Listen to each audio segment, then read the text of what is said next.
अस्सलाम वालेकुम everyone, welcome back to another video and welcome back to another vlog. आज का व्लॉग जो है वो बहुत ही ज़्यादा एक्साइटिंग है क्योंकि आज के व्लॉग में मैं आपको बताऊंगी फिजियोथेरेपी की एक मोडेलिटी के बारे में जो कि है जी लेज़र थेरेपी। तो लेज़र थेरेपी क्या होती है और ये फिजियोथेरेपी की मोडेलिटी में आती है या नहीं और इसका क्या रोल है फिजियोथेरेपी की ट्रीटमेंट में, तो ये सारा कुछ मैं आपको आज की वीडियो में बताऊंगी। सबसे पहले अगर आप मेरे चैनल पे नहीं हुए तो don't forget to like, subscribe and share. So चलिए वीडियो स्टार्ट करते हैं। सबसे पहले मैं आती हूँ लेज़र थेरेपी के ऊपर। लेज़र थेरेपी जो है वो फिजियोथेरेपी की एक मोडेलिटी है जो कि हम लोग यूज़ करते हैं डिफरेंट डिजीज़ को ट्रीट करने के लिए। लेमन लैंग्वेज में अगर मैं बात करूँ तो फिजियोथेरेपी मोडेलिटी जो है, मोडेलिटी को हम कहते हैं बेसिकली मशीनरी। तो फिजियोथेरेपी की जो मशीनरी है जिसको हम मोडेलिटी कह रहे हैं वो है लेज़र थेरेपी, जिसको हम डिफरेंट डिजीज़ के ट्रीटमेंट में यूज़ करते हैं। अब लेज़र थेरेपी होती क्या है और किस लेवल की जो है वो उसकी इंटेंसिटी होती है, तो वो मैं आपको बताती हूँ। लेज़र थेरेपी जो है वो एक ऐसी एप्लीकेशन है, ठीक है, जो कि लो लेवल लेज़र थेरेपी जो है वो एक एप्लीकेशन है, वो है low level intensity laser light होती है और वो क्या करता है, पेन को रिलीव करता है जो कि कॉज हो रहा होता है किसी भी टिश्यू के डैमेज की वजह से। ठीक हो गया। उसके अलावा ये क्या करता है, ये फैसिलिटेट करता है टिश्यू को, रिपेयर करता है बॉडी के फंक्शंस को, कि इस बॉडी के सेल्फ फंक्शंस को रिपेयर करता है ताकि बॉडी इस कैपेबल हो जाए कि वो जो है वो अपने बॉडी के फंक्शंस खुद परफॉर्म कर सके, टिश्यू हील कर सके। उसके अलावा जो लो लेवल लेज़र थेरेपी होती है, इसका अनदर नेम जो है उसको हम फोटो बायोमोड्यूलेशन भी कहते हैं, ठीक है। और ये क्या करता है, मस्कुलोस्केलेटन जितने भी हमारे पास इश्यूज़ होती हैं उनको ये टैकल करता है, ठीक है। और टैकल कैसे करता है कि उसकी बॉडी को जो है वो खुद से हील करने की एबिलिटी उसके अंदर आती है। ठीक हो गया। उसके अलावा मैं बात करूँगी कि लेज़र थेरेपी से जो है वो क्या क्या उसके फ़ायदे हैं, ठीक है। तो इंडिकेशंस पर आते हैं लेज़र थेरेपी की। लेज़र थेरेपी की इंडिकेशन में सबसे पहले ये है कि ये किसी किस्म की आपकी बॉडी में कोई भी इन्फ्लेमेशन हुई है उसको तो है ये रिड्यूस करती है। ठीक हो गया।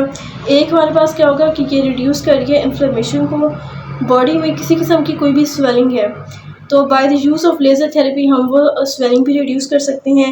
मसल स्पैस्म हो गया है या फिर स्टिफनेस है या बॉडी में कोई पेन है तो उसको रिड्यूस करने के लिए जो है वो हम लेज़र थेरेपी यूज़ करते हैं, जिसका जो है एक और नाम जो है उसको हम कहते हैं फोटो बायोमोड्यूलेशन लेज़र थेरेपी। ठीक है। ये एक मोडेलिटी है फिजियोथेरेपी की जिसको हम डिफरेंट डिजीज़ के ट्रीट करने में यूज़ करते हैं। कोई भी पेशेंट हमारे पास आता है और उसकी जो डिजीज़ हैं वो भी मैं बताती हूँ किन किन डिजीज़ में जो है वो हम लोग यूज़ करते हैं लेज़र थेरेपी, ताकि हम पेशेंट को जो है वो उस लिहाज से ट्रीट कर सकें। ठीक हो गया। उसके अलावा ये हमारे इम्यून सिस्टम को भी स्टिमुलेट करती है। उसके अलावा ये कोई भी फंक्शन हो गया है, क्यों कोई भी फंक्शन जो है वो प्रॉपर परफॉर्म नहीं कर पा रही बॉडी, ठीक है, या फिर कोई भी न्यूरोलॉजिकल डैमेज हो गया है टिश्यू का, तो उसके ऊपर भी हम ये जो है लेज़र थेरेपी यूज़ करते हैं, तो उसको इम्प्रूव करती है लेज़र थेरेपी। ठीक है।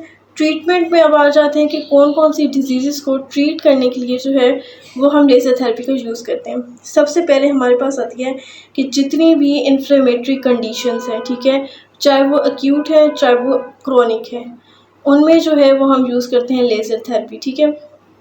जितने भी एक्यूट और क्रोनिक डिजीज़ हैं उनकी इन्फ्लेमेशन को रिड्यूस करने के लिए हम यूज़ करते हैं लेज़र थेरेपी। दूसरा है एक तो लेज़र थेरेपी हम इसलिए भी यूज़ करते हैं ताकि हम पेन को रिड्यूस कर सकें, किसी भी इन्फ्लेमेशन को रिड्यूस कर सकें, या फिर कोई भी टिश्यू डैमेज हो गया उस चीज़ को रिड्यूस कर सकें।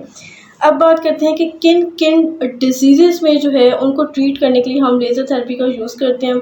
सबसे पहले हमारे पास आ जाती है रोमाटॉइड आर्थराइटिस। अगर कोई पेशेंट हमारे पास आता है रोमाटॉइड आर्थराइटिस के साथ, तो उसको जो है वो हम लेज़र थेरेपी के साथ ट्रीट करते हैं, मोडेलिटी यूज़ करते हैं लेज़र थेरेपी की। उसके अलावा डिफरेंट ट्रीटमेंट को साथ में लेके चलते हैं, तो जिसमें हमारे पास जो है वो लेज़र थेरेपी भी हम मोडेलिटी यूज़ करते हैं। ठीक है। और उसके अलावा ऑस्टियो आर्थराइटिस का कोई पेशेंट हमारे पास आता है जिसका ऑस्टियो आर्थराइटिस उसे हो, नी का हो, हिप का हो, एंकल का है, या किसी भी बॉडी पार्ट का उसे ऑस्टियो आर्थराइटिस है, तो उसमें भी हम लोग लेज़र थेरेपी की मोडेलिटी यूज़ करते हैं। उसके अलावा अगली डिजीज़ की हम बात करते हैं, कोई भी स्ट्रेन है या स्प्रेन है या फिर कोई क्रोनिक जॉइंट डिसऑर्डर है, उसमें भी जो है वो हम लेज़र थेरेपी यूज़ करते हैं। उसके अलावा टेंडिनोपैथी भी एक ऐसी कंडीशन है, ठीक है, जिसके जो पेशेंट इस चीज़ के साथ आता है उसमें भी जो है वो हम लोग यूज़ करते हैं लेज़र थेरेपी का यूजेज करते हैं मोडेलिटी का। उसके अलावा हमारे पास शोल्डर इम्पेगमेंटेशन सिंड्रोम है।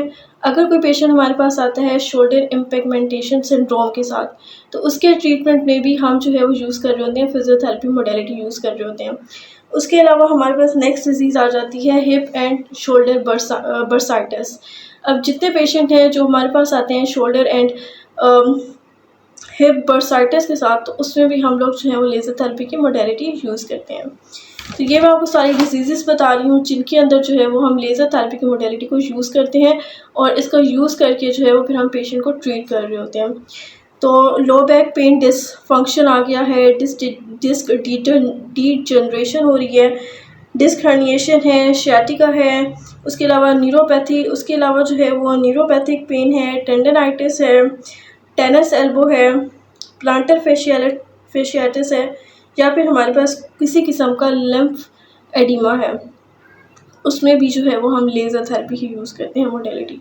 लेज़र थेरेपी की मोडेलिटी के मैंने आपको एडवांटेजेस बता दिए हैं कि इन सारी डिजीज़ में जो है हम उसे यूज़ इसलिए करते हैं ताकि हम इन्फ्लेमेशन को रिड्यूस कर सकें, कोई भी सॉफ्ट टिश्यू डैमेज है उसको हम रिड्यूस कर सकें, किसी किस्म की अगर पेन है तो उसको रिड्यूस कर सकें, स्टिफनेस हो रही है, स्ट्रेन है, इस टाइप की स्वेलिंग है, इस चीज़ को रिड्यूस कर सकें। और अगर हमारी बॉडी का फंक्शन नहीं प्रॉपर्ली हमारे सेल्स परफॉर्म कर पा रहे तो उसको कि वो बॉडी को इटसेल्फ कि वो हील कर सके, तो उसके लिए भी हम जो है वो लेज़र थेरेपी की मोडेलिटी यूज़ कर रहे होते हैं।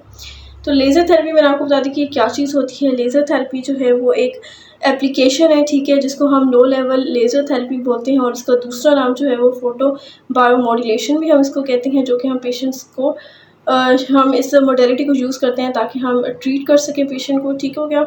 उसके अलावा जो है वो मैंने आपको इसकी इंडिकेशंस भी बता दी हैं, किन किन डिजीज़ में ये यूज़ होती है ये भी मैंने आपको बता दिया है। तो ये सारे जो है लेज़र थेरेपी के बारे में मैंने आपको बताया कि लेज़र थेरेपी का क्या रोल होता है फिजियोथेरेपी में, और लेज़र थेरेपी जो है वो एक फिजियोथेरेपी की मोडेलिटी है। लेमैन लैंग्वेज में बात करें तो मोडेलिटी को हम आम लफ्ज़ों में जो है वो मशीनरी कहते हैं।